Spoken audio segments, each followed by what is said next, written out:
Detik-detik evakuasi Haikal, selamat usai 3 hari terjebak reruntuhan Ponpes Al-Hozini.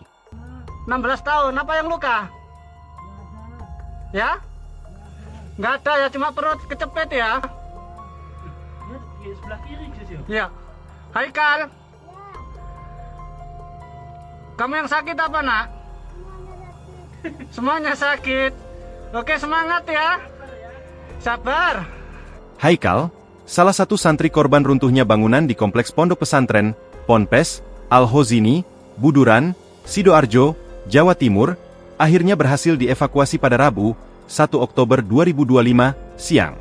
Santri tersebut selamat setelah 3 hari bertahan di bawah reruntuhan bangunan musala 3 lantai yang roboh menimpa asrama putra Ponpes. Ada 2 yang berhasil dievakuasi. Salah satunya Haikal. Dalam keadaan masih hidup, dan sekarang dibawa ke rumah sakit, kata seorang petugas di lokasi kejadian. Haikal sempat menjadi sorotan publik setelah videonya beredar di media sosial. Dalam video itu, ia masih bisa berkomunikasi dengan petugas SAR meski dalam kondisi terjebak di bawah puing bangunan.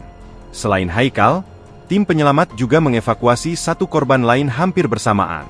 Namun, korban tersebut ditemukan dalam kondisi meninggal dunia. Kepala Basarnas, Marsikal Madya TNI Muhammad Syauki, membenarkan informasi tersebut. 1 meninggal dunia. Sehingga sejauh ini sudah ada 4 korban meninggal dunia, ujarnya. Berdasarkan data sementara, total korban ambruknya bangunan Ponpes Al-Hozini adalah 4 orang meninggal dunia, 23 luka berat, dan 75 luka ringan. Namun datanya masih dinamis. Yang jelas, kami terus berupaya untuk mengevakuasi para korban, kata Syauki menegaskan. Pada hari ketiga pasca kejadian, total 7 korban berhasil dievakuasi. Dari jumlah itu, 2 orang meninggal dunia dan 5 orang selamat. Download Tribun X sekarang, menghadirkan lokal menjadi Indonesia.